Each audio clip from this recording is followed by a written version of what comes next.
Welcome to the Alpha Girl Confidence Podcast, where we are empowering youth female athletes to play and live confidently. My name is Shay Haddo, and each week I will bring you new episodes to teach you the strategies and tools that you need in order to live a confident, empowered life both on and off the playing field. What's up, guys? Welcome back to the Alpha Girl Confidence Podcast. This is episode 229, and I'm your host, Shay Haddo. So in today's episode, I sat down with Lindsey Wilson, who is the owner of Positive Performance Training, where she trains mental performance and mindset coaches. So this is a really cool episode where we dove into her athletic career, where she, as a 16-year-old, got her very first mindset coach, and how that really catapulted her success in her college career and also in her pro career as a pro basketball player. We talked about visualization, and we went deep into visualization, probably the deepest that we've ever gone on the podcast. So if you're at all interested in visualization, you're going to get a ton out of this specifically. And if you're not into visualization, you probably will be after this episode. We also talked about just kind of the general importance of, mental training and mindset training for youth athletes, and how parents can best help them through the process. So whether you're a coach, a parent, or a player, you're going to get a lot out of today's episode. We've got some awesome resources for you down below as well if you're a coach or a parent who is thinking about becoming a mindset coach. So I hope you enjoy this episode as much as I did. All right, see you soon. What's up, Lindsey? Welcome to the podcast. Super excited to have you today. So thanks for coming on. Thanks, Shay. I'm really excited. Nice. So as I told you kind of before we started recording, I've known of your name for a long time, kind of in this mental performance coaching space. So I'm really excited to have you on, and I'd love to kind of just hear from you, your journey. I know that you were a pro athlete and kind of have the whole athlete background and coach background. So I'd love to kind of start with that, kind of your athlete background, and then how you kind of evolved to now doing what you do now. Yeah, sure. Well, yes, I've heard about you as well. So it's nice to finally connect. Someone called me the OG of mental training the other day. Nice. Well, let's keep the O part out of it. But okay. Just the gangster. Yeah, exactly. But I have been doing this for a while, and right now I am a mindset and mental performance coach, and we have a certification where we train other mindset coaches. I know we'll talk about that later. So that's sort of my world right now. But where it started, when I was 16, I had big dreams to play collegiate and professional basketball, and was really doing all of the physical work necessary. Had enough talent. I wasn't blowing anybody out of the water with that, but I had enough to work with my work ethic. I had both of those things, but I didn't have the mental piece, or rather I had it sometimes and not others. And I don't mean mental toughness. Right. I had that. It was more the pressure, dealing with teammates, confidence, all of the variables that you and I work with people so often. And I didn't know what to do. And I was holding myself back. I knew I was holding myself back. And my mom, actually, who wasn't as involved, she was super supportive, but she wasn't as involved in my sports career. She was talking to a coworker, as moms do, about her daughter who was struggling. And poof, I had a mindset coach immediately, within a couple weeks. And that really changed the trajectory of my life, really. And it was really interesting because that experience, it's he told me things that maybe I already knew, or maybe I was already doing in some small way, but certainly not intentionally. And I think the thing that he taught me the most, which is what I teach my certified students in that first call with a parent or an athlete, and what I hope to instill in people, is the hope that this is a solvable problem. Absolutely. I love that. And I will say, if you get on a call with a parent and they can't afford it, or they want at least let them leave with the message that they're not alone in their struggles. So many athletes struggle with this. These are not unsolvable things. And I'm not talking about mental health issues. That's not what we do. Right. But as far as the normal ups and downs of sports. And anyway, so I it's like a switch was flipped in me. And from that moment on, things got a whole lot easier in sports, a whole lot more fun. Mm-hmm. And when things got off, which they inevitably did again, I was able to course correct just on a different level. And so each time I did that, I got a little bit more confidence, and I had a really good collegiate career. And that was, as you know, playing in college. That is the biggest mind F there is. And if you're not prepared, you're gonna drown, Totally. basically. And then I went and played professionally. But throughout that whole period, I literally would be there and I'd look around and I'd say, everybody is struggling with the same things I struggled with, and there was zero real resources. Mm-hmm. Now, I think if one of us had been really struggling and said, hey, I need a psychiatrist or a psychologist, I am certain that they would have found us help. But as far as just the normal ups and downs of being a collegiate athlete, and no, this was 20 years ago, but it's not like it's changed that much. It's changed a lot. Well, that's what I was going to ask you, is like when you were 16, like probably having a mental coach, a mindset coach was probably unheard of at your age. Would you agree? Yeah, and he combined physical and mental, which is obviously a wonderful way to go. And so he didn't call himself a mindset coach. He was coaching in a different way than just the physical. Yeah. And that was evident from our first meeting. I was learning visualization. And anyway, so I just kind of looked around in college and professional. And again, I shouldn't say things haven't changed, because they actually have changed a lot. There's just so much more to go. Yeah. And I just was like, why is no one teaching this? And I was like, oh, okay, so I have to, I guess I'm going, it's going to be me. So I started really like right after college. I was doing some clinics, and then I really started with collegiate teams and built my business. I was still playing, so I would go play and I'd be like, well, this works, this doesn't work. I got trained in positive psychology through the Pacific Institute. I learned hypnosis, and I just started. And the biggest sort of consistent response I was getting from these collegiate athletes was, why have I not learned this before? And I was like, word, I don't know. I didn't, I was kind of lucky to have learned it. And so that's really like how the early part of the business started. I was just working with collegiate teams, mostly some high school as well. And it really evolved from there. Did you continue to work with mindset coaches in like college and in pro as well? Yeah. So I worked when I was a professional, I really felt like I needed to get to the next level with mindset. Like I knew so much, I felt like I did, but I also knew there was like so much, I guess that's kind of the definition of knowing something, is like you also know that you don't know it all, And I was getting to that next level, and I was like, there's more for me. Like, I don't know what that is, but I feel like there's another level mentally. And as luck has it, I was talking to somebody who knew somebody, right? Like, that's how it works, right? I always love the phrase, when the student is ready, the teacher appears, because that's like 1,000% been true in my life. For sure. And I was talking to Michelle, who's the assistant coach down at Seattle Pacific, and I was like, this is what I'm doing. I was playing professionally, and I was working out there all the time. And she was like, I think I got somebody that you can talk to. But really, I was also like, I think I kind of might have want to do this as a career. Yeah. But like, there was nobody doing it, Well, not like this. There were leadership coaches. And so she had me talk like sports psychologists. Yeah. But there was, right. Yeah. And so she had me talking to a hypnotist, essentially. And his name is Dr. James Hollingsworth. And he was my sort of second mentor. And I got really into hypnosis. So much that I went and got certified in hypnosis when I was, 26 or 27.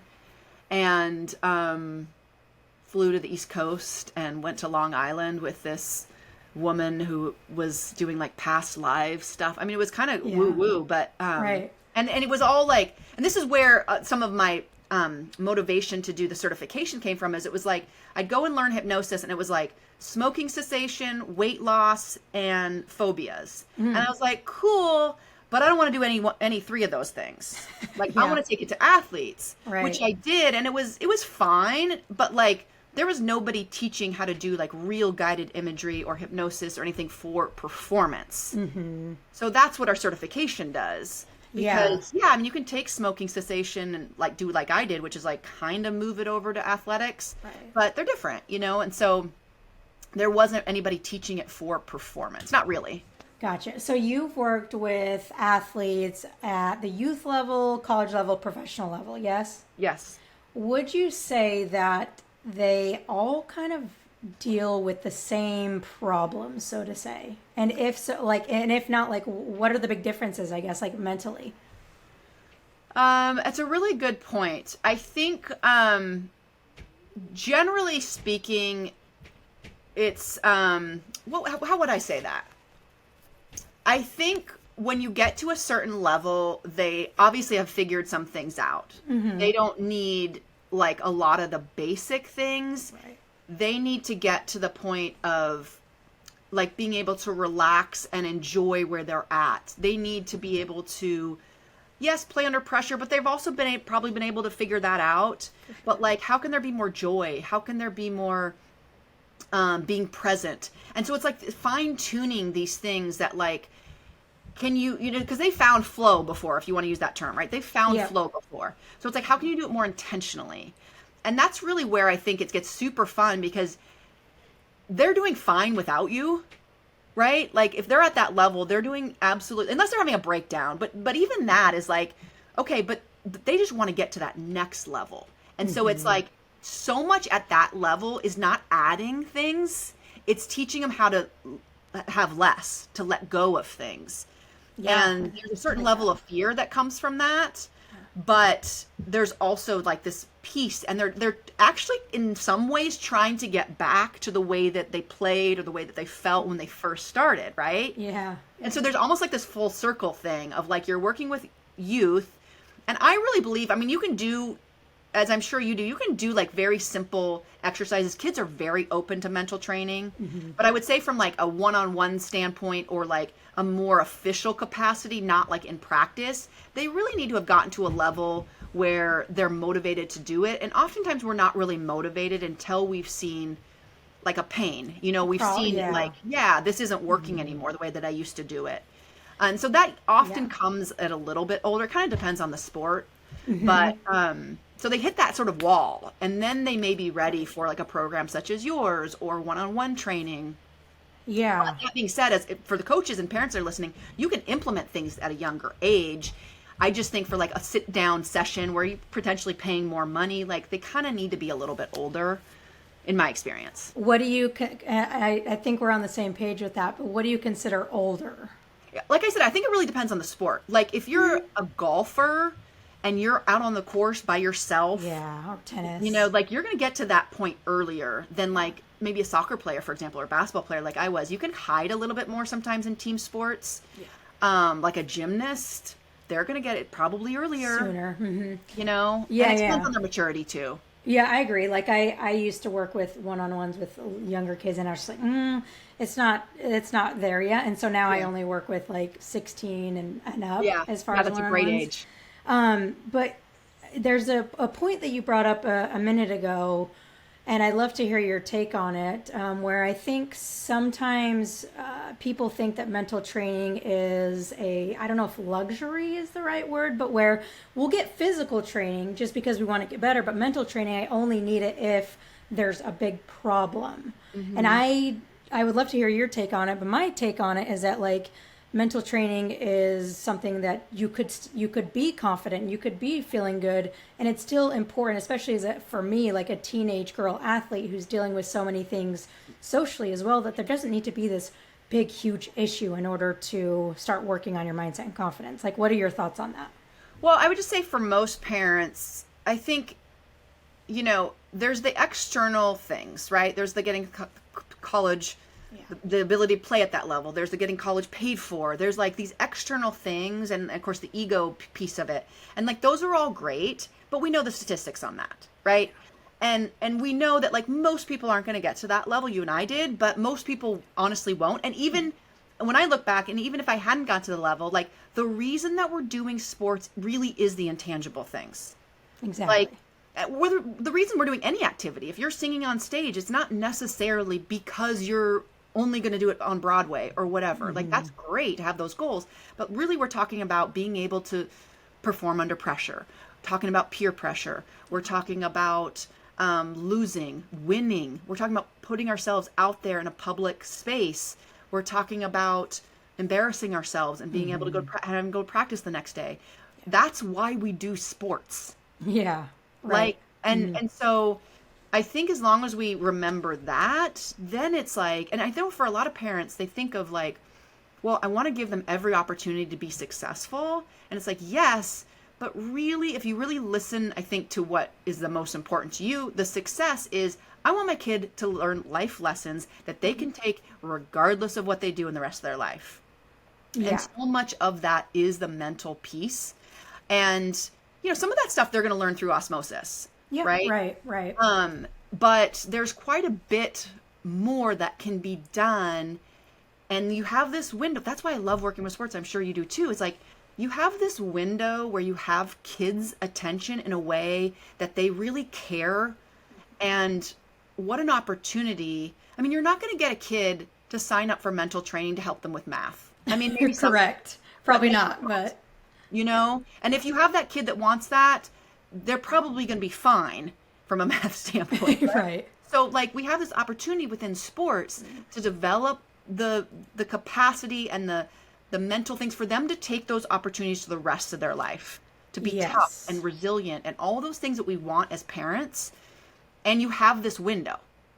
And so it's like, I mean, it really is, like, I think of it as sports is really the vehicle that we're able to work with kids, and the stuff that we teach them, it transcends the sport. It's going to be with them, like you said, for the rest of their life. So I love how you put it this way. And I know you're a mom of what, four? Four girls. Four girls.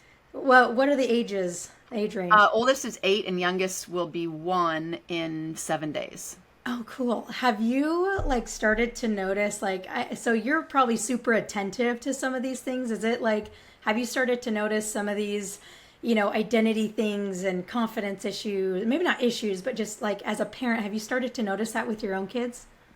Well, yeah. I mean, I think my oldest is playing soccer. Cool. So it's really, I definitely feel that I'm noticing in myself the sport parent thing, where I'm really aware of where I'm putting my attention. And, I was meeting with a friend the other day that's actually a sports psychiatrist, and she was talking about, I tell my kid to have fun. That's the most important thing. And I was like, I say that too, but I also say that working hard is really important. Yeah. And so my daughter, let's think my oldest, and my other ones don't too. When we go into practice and we go into games, it is play hard and have fun. Yep. And so I'm always trying to balance that. That's my personality. I am a driven person, right? And so I have to watch myself. And I think this is another thing with parenting is you want these things for your kids. And it's am I thinking the things that she's going to mirror? So I can say that, but I have to really be that person, and that takes work. But I think that's the message that I'm trying to give to her. And what's really hard is I just love sports for this, because I'm okay, yes, this person is your friend, and on the field you are trying to rip their head off. Yeah, right. You know what I mean? So it's this balance of anyway. But I will also say though that it's one thing. It's that's my thing. It's you play as hard as you can, and isn't that the most fun? Oh yeah, absolutely. You're a soccer player. You're just getting muddy and kicking people out of the way and getting the freaking ball. Yep. Right. I want my daughters to have that. But my point it's that is the consistent message for me. And I'm not a parenting expert, but the message and the consistency of that, I really try, and I don't always succeed, to have that message all the time. So yes, you can say that when they fail, and that actually might be an easier message because you're trying to make them feel better. Yeah. But I also want to have that message when they win and they go really hard. So it's yes, you scored goals. Did you play as hard as you can, and did you have fun? Yeah. Because those the goals are kind of the come. measuring. Yeah. Yeah, the goals are going to come, and sometimes they're not going to come. Mm-hmm. And so trying to, I don't know if that was your question, but no, I love that. As they're getting older, I'm trying to make sure that they're becoming aware of that while they're playing their sport. Yeah, and and I'm not a parent, but from a parent perspective, I think it's super important to keep the message consistent across the board and not change your message based on a win or a loss. Because when I was playing, the message changed based on how I performed, and I equated that to I am more loved when I do well versus not. Yeah. And I know that's irrational, but that's how I felt as, a 12-year-old girl. So I think that's really important. If the message is just, that's what I tell my girls, go have fun, go play hard, as simple as it is, but you just keep it consistent no matter what. And I think that's really valuable, because then that instills it in them very young, and they know that as long as I do my absolute best, then I'm going to have fun. And if I can do those two things, like everything else will kind of fall in line. Yeah. Yeah.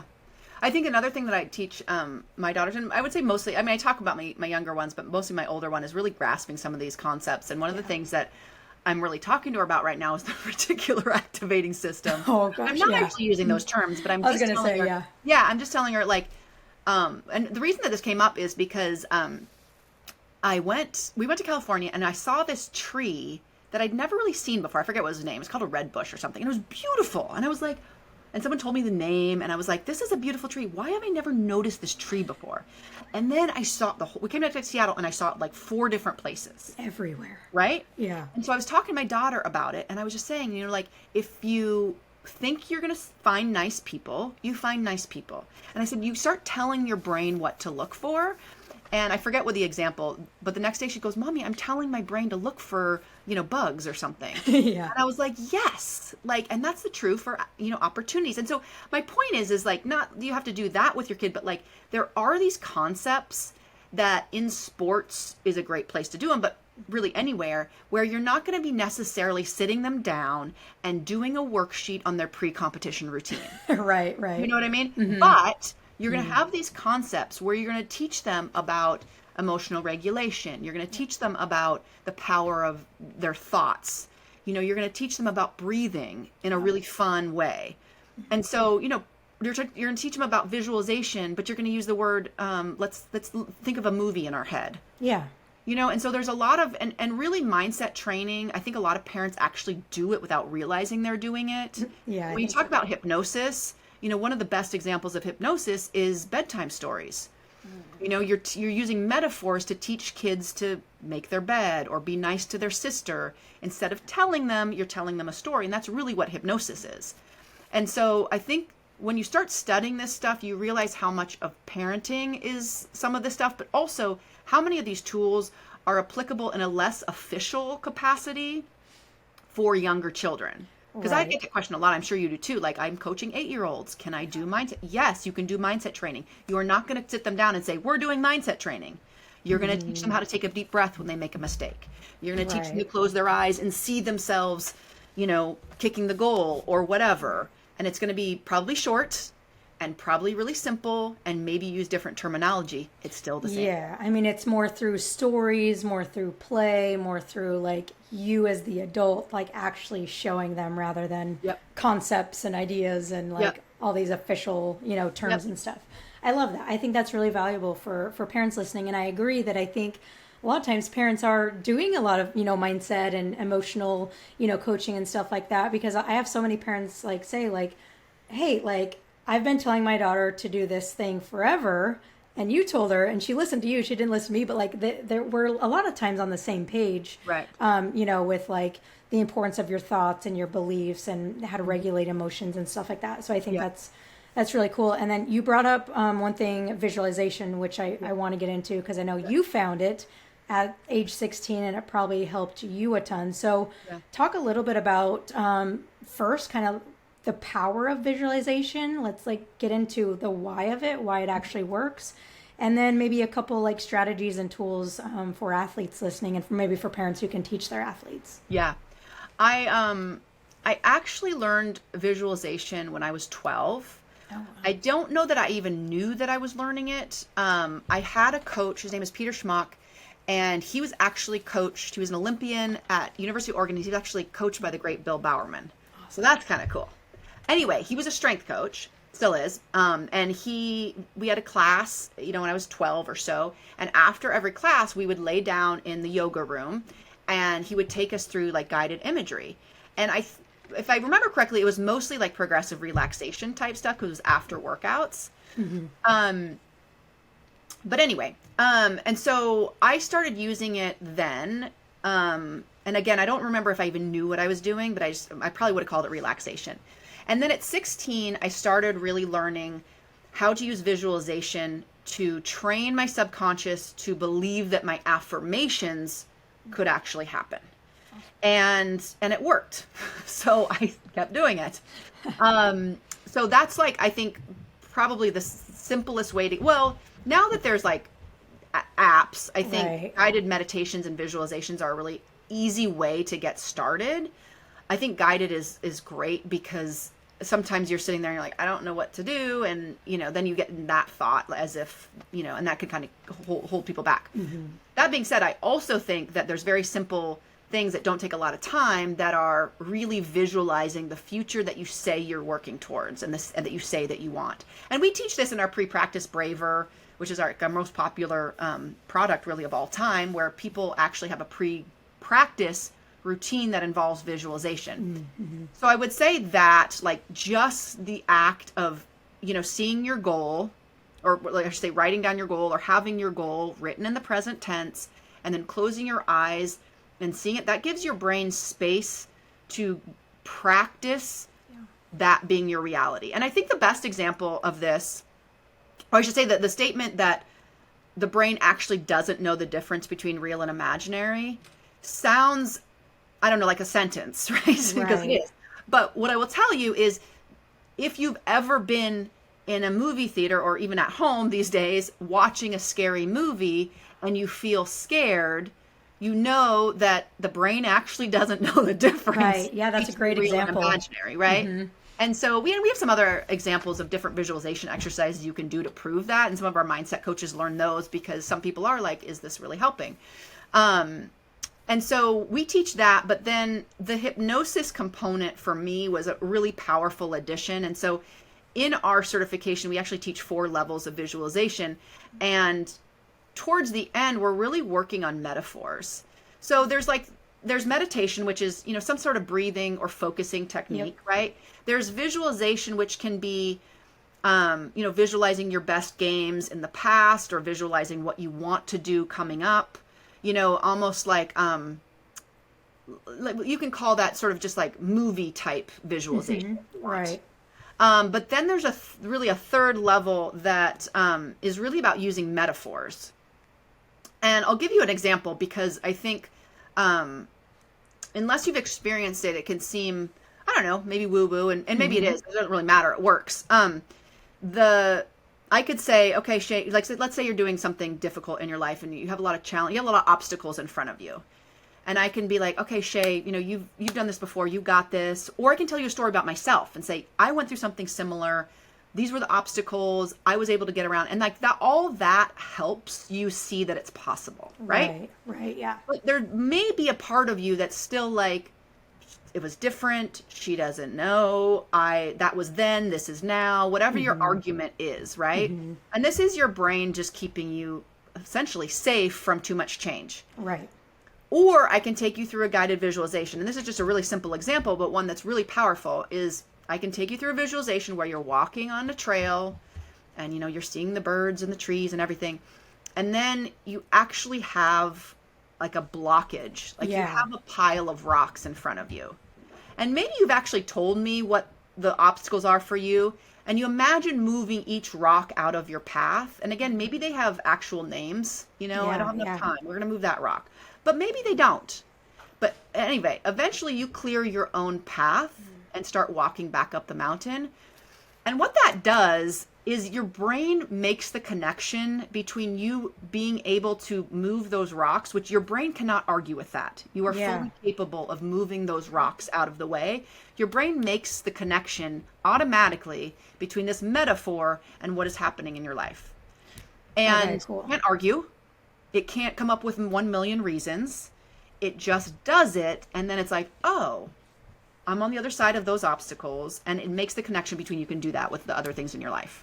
So would you say, because it says, like you said, like your brain can't tell the difference. So would you want to make sure that when you're visualizing, it's something that you could actually physically do in real life? So you said moving rocks out of the way. We can actually do that. Yeah. Versus you're scaling a 100-foot wall, which maybe isn't quite as realistic. Like it needs to be somewhat physically realistic and possible. Yeah, you probably aren't going to want to do, though I do believe there's some sort of like magical piece of it. So like, I'm trying to think of an example.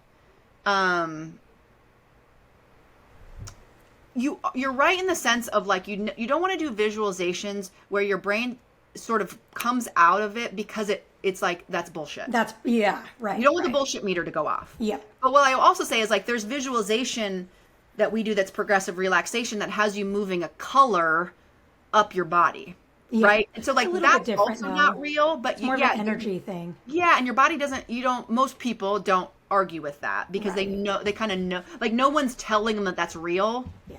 Whereas like if you were scaling a wall, so like for example, I always give this example of like, if I'm doing an affirmation and visualizing, I'm not going to say that I can dunk and then try to visualize it. Right. Right. Because my brain's just like, no, that ain't going to happen. Yeah. Right. Okay. So there is that piece. You just don't want people like absolutely arguing with you or with themselves, really. So it can be like we're pushing it a little bit. We're going hard, but we're not completely like lying to ourselves in a way. Yeah, and so like another example is I always talk about like when I'm in an airplane riding coach, I'm like, oh, wouldn't it be nice to be in my own plane, right? And I could close my eyes and I could visualize that. But what might be more helpful is visualizing first class. So like the next step. Yeah, or like a little bit of a, it doesn't have to be something where you're like, I mean, it shouldn't be something where you're like, absolutely, that's easy, no problem. Right? But yeah. You don't want it, you don't want that piece of you that's like, I can't see it, I can't feel it. And of course we do work on alignment too, because if I start thinking about the plane, I think like, if I had that much money, wouldn't I put it in my kids' college fund? Like, you know what I mean? So there's so it's not aligned. Like you definitely want that alignment too, which is a whole nother conversation. But yes, I mean, you just don't want your bullshit meter going off because one, you'll stop doing it. Yeah. You won't do it consistently because it doesn't feel good. And that doesn't mean it has to be totally comfortable, but you just don't want it to be like, this is a waste of time because this ain't ever going to happen. Yep. Otherwise, you just won't do it. Yeah, this is good. I'm glad we're going a little bit deep into visualization. And one more question I had on this, and this is something that I try to do when I visualize and try to teach, is like, yes, we want to imagine it. And I don't go nearly as deep as you do with visualization, but like, yes, we want to imagine it, see it in our mind's eye, but also try to get in the feeling of what you would be feeling. So talk about the importance of actually feeling what you're visualizing. So what we know about the subconscious brain is it communicates with imagery and emotions. So visualization is a little bit of a misnomer because really we are trying to get to that place of experiencing it. Yeah. And so and some people really struggle with like being able to visualize, and they can get really frustrated with like, I can't see it, and they start thinking that they're doing it wrong. Yeah. And so you're right. You're like talking about, and to be frank, we bring in a lot of different senses. So like when I was talking about being in the forest on the path, you're also seeing, you're also hearing the birds. I didn't necessarily do that at that point, but if we were doing it for real, I would try to bring in as many. I would have you smell the fresh air. I would bring in as many senses as possible because you just don't know which one it's going to make the experience real for them. Yeah. So that's I really like that. good. Yeah, no, that's good because I think it's something important. When I say visualize yourself in a soccer game or whatever, it's like, don't just see it happening, but can you feel what it feels like when you make a great pass, or when you're tugging someone's jersey, like, can you try to feel and smell? And I like that it's like, just kind of get in touch with all of your senses when you're visualizing. Because like you said, some people may have a harder time seeing it, but maybe hearing it or feeling it is a little bit easier, right? Yeah. And what we know about the brain from a motivation standpoint is it's doing one of two things. It's either going towards pleasure or it's going away from pain. So when you're talking about motivating yourself, using visualization to motivate yourself to work hard or go towards your goals or whatever, keeping that in mind, and some of that is physical pain and physical pleasure, but a lot of it's going to be emotional. Yeah. It's going to be like, I'm doing this because I'm going to feel so proud. I'm going to feel so confident. That is a huge motivator to get somebody to take action, to get yourself to take action. Love that. Cool. So I want to ask you about your kind of personal, like, I know I heard you have this like pretty cool kind of mental mindset, like morning routine. So I'd love to hear a little bit about that if you're open to it, and kind of like what kind of state that gets you into and why you do it. So I always laugh, to myself at least, about morning routines. Me too. Here, so I think we're gonna maybe say the same thing, and you could tell me if not. But like for me, it's so funny that everyone wants to know everyone's morning routine. Yeah.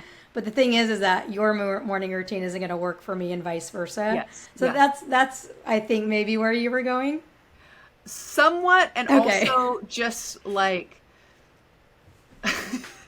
like if you were at my house in the morning, you'd be like, how can this woman be teaching anybody about mindset? Because it is like, and I Yeah. would laugh about like, I don't know, like the bros that are like what like the Tim Ferriss like green The smoothie meditating. biohackers. Yeah, they're like Yeah. doing their cold plunge and like meditating for an hour, and I'm like, listen, we got to get 4 children dressed, partially clothed, and fed, and Yeah. like that's it.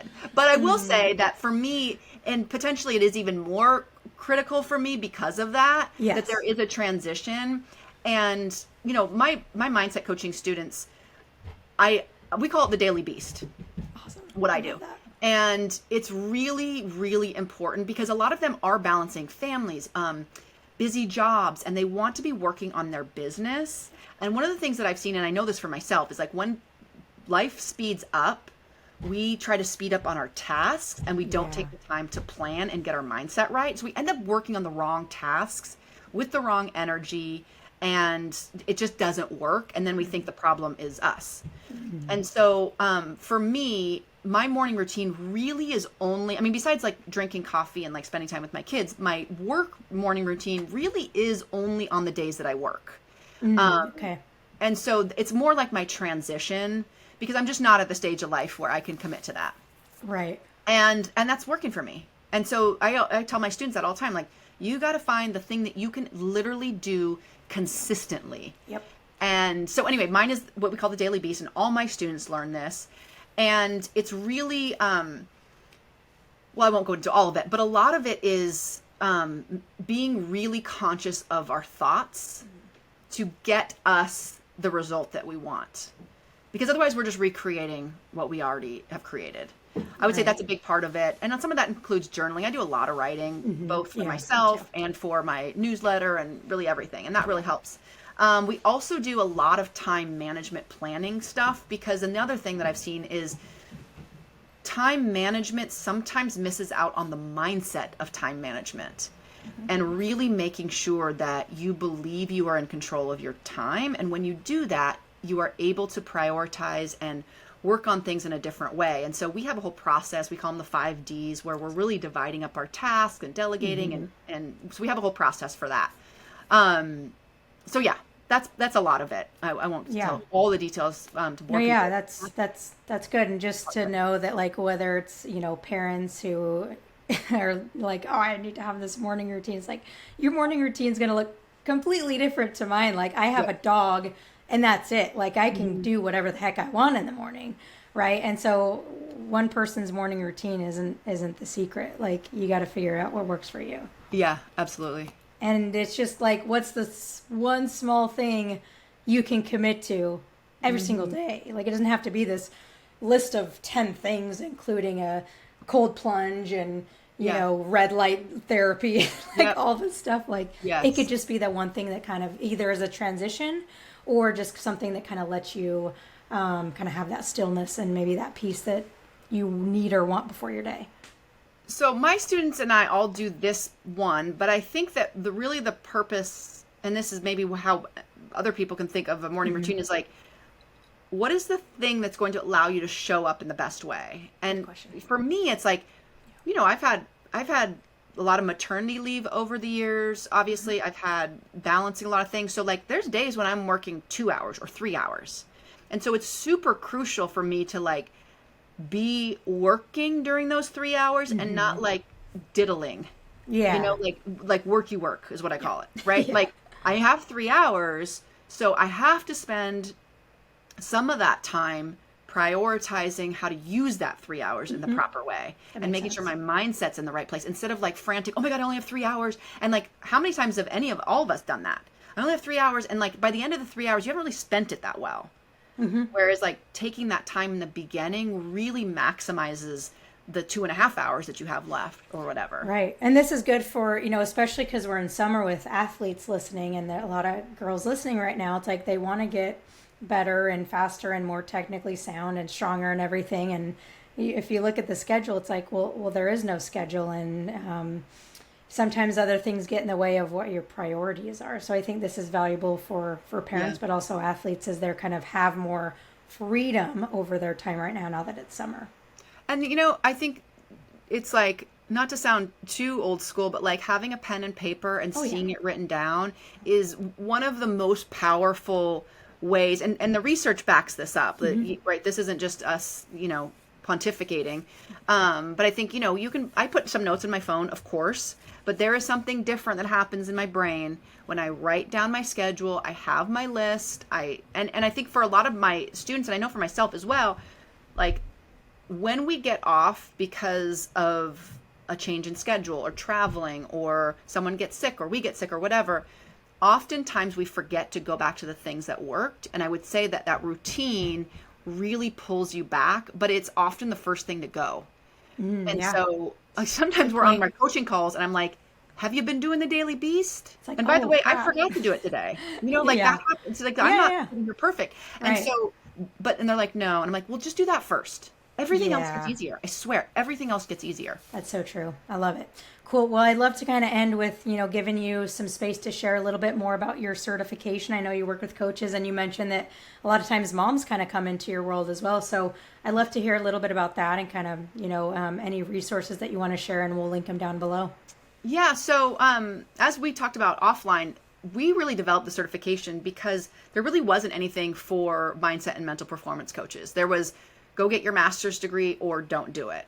And what we were seeing was a lot of coaches, a lot of former athletes, a lot of former coaches, either wanting to transition to something new, or they'd have this burning desire for a really long time to sort of pay it forward and work with athletes or start a side hustle or what have you. And there really wasn't a good place for them to get trained. So we've been doing this for 6 years. I think we have almost 100 now certified coaches out there. And it's a dual certification. You get to become a positive performance certified mindset coach, and you get our performance visualization specialist certification, which is our visualization work. It's a 4-month small group certification, and it's not a rubber stamp. It's not an online only program. It's small group. We have an online component as well, but it's really, you're going to get coached, you're going to be coached, you're going to sit in the student chair. And very quickly after you sit in the student chair, you start working with clients. And so there's a whole lot of practicum, and no certification is any better than how you are at the end. That's what the value is. It's not because of with positive performance. It's because of who you become through the certification. And so we really push people to be ready at the end to go out and to go and take action and have their own business, and that's what a lot of people, however big or small, and some people just take it to their teams. Right. Yeah, totally. But most people do end up having some business, whether that's full-time and, very successful, or if it's a side hustle. We have had a lot of moms come through because I think a lot of them, and dads too, but a lot of them are like in that sports world, and they're looking around like I did, and probably you did. And they're like, wait, nobody's doing this. Oh, wait, I guess I could.